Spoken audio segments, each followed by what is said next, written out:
Skylar of Hail the Scales, and I got something awesome to show you in this video. We're looking at Antaregia, spotted pythons, the world's smallest python species. And there's not just the spotted pythons, there's the children's and the Stimsons that just got put in the same category as children, so we're not going to go into that. There's spotteds and children's, but they're the smallest pythons in the world, and we got one to show you.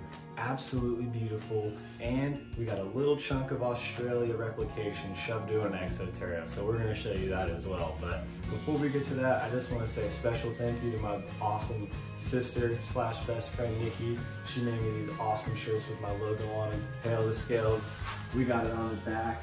She's the best. I just want to say thank you to my friends and everyone that's following for supporting me and showing the love. So let's get to this video and check out the world's smallest python.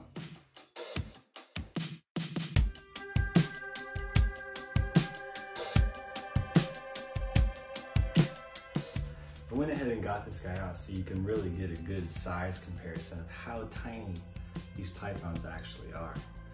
And it is absolutely insane. This snake is going on 2 years old, and you can see how much of a little dinky worm he still is, but he's right on track to being an absolutely beautiful adult male spotted python, you know? Look at I don't know if the iridescence is picking up in the camera, but man, he is just glowing in this light inside the room right now. Absolutely beautiful snake. Man, can you believe that that's actually a python? Nothing in America is like that. That is a python. The only thing we have python related, did you guys just see that? He went straight for my eyeballs.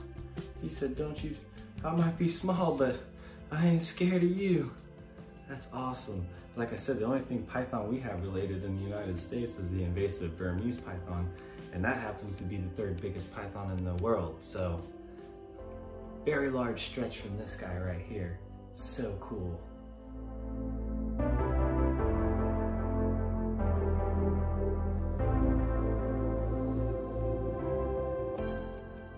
So, after looking at tons of pictures and watching videos of people herping in Australia, I tried to get a good idea of what I should make for this cage, and I did a nice replication of a rock wall.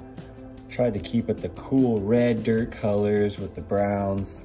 Tried to add some black because in a lot of, you know, cliffs and rock fixtures in Australia, you could see where the water would run down. It turns a real dark black color. So I went ahead and did that.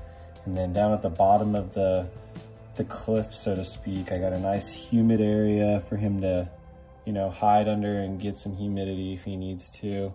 A fake plant to add just some, something to look at, something to give it some color pop. And also the fake leaves on this hold nice water droplets if I do decide to mist in here when I do. And this is red clay from Georgia. So it almost is like it's a perfect match. This stuff hardened up like rock in there in some spots. And under this piece of driftwood, that's his favorite hide. We'll go ahead and lift that up and check him out, but that's his favorite hide in there. But we got some sticks, act as an area to climb and a way for him to access his wall a little bit more. You can see the caves in there that he can access if he needs to get out of the sun. Also his hide, and he has another spot to tuck back up in there. But really just utilizing as much of this space in this cube as I possibly can while giving the most natural representation of what I can depict from research that I've done and pictures that I've looked at. So here's, you know, just my example of a small chunk of Australia put into a cube.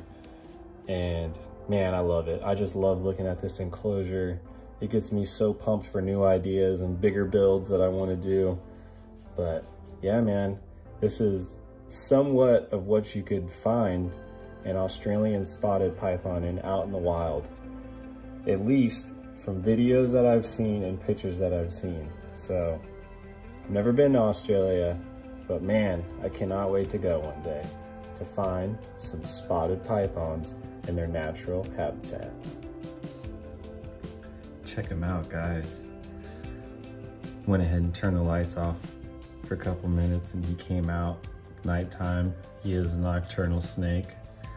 I don't know if you can see, but he really blends in really awesome with the background and the sticks, with his colors, and even like those black lines where I said I tried to make for the watermarks, because I noticed that in a lot of the backgrounds in Australia. I noticed that in the actual natural terrain of Australia, sorry. But man, look at that. Look at him in there. He's just hiding. You can barely see him. Perfect camouflage. Absolutely beautiful. I could only imagine seeing one of these snakes out in the middle of the wild in Australia, perched up like this, just waiting for a gecko or a skink, or maybe a tiny little mouse to run by for them to ambush. Man, just absolutely beautiful species. It's just crazy that a python can come in such a small package and still pack the awesome punch of a python and the beauty of it. Let's go ahead and try to get a closer look at him here. You can see how he's in a downward ambush position. And normally that's how they would set up out in the wild, you know, come off of a cliff like that, where they're on a kind of like how they do out in West Texas on the lines of the cuts. And he's just sitting here perching on the edge of this so-called cut line. And in the natural environment, say a little critter comes running across, you know, following the line of the cliff. Well, he's ready for it to come by, and as soon as it does, boop, he picks it right off. It's just awesome to see a natural behavior in a somewhat natural looking environment. Just have so much fun observing this snake. So beautiful. Absolutely awesome snake. I hope you guys like seeing the enclosure. I hope you like the close-up look of him and just seeing him do a little bit of his natural behavior in the enclosure, you know, sitting there in a perched ambush position, kind of showing you what they do in their natural environment. And it would be so awesome to find them like that one day. I hope you guys liked the video. I hope you like the shirt. I know I'm in love with the shirts. So like, subscribe, share, and I'll see you in the next one.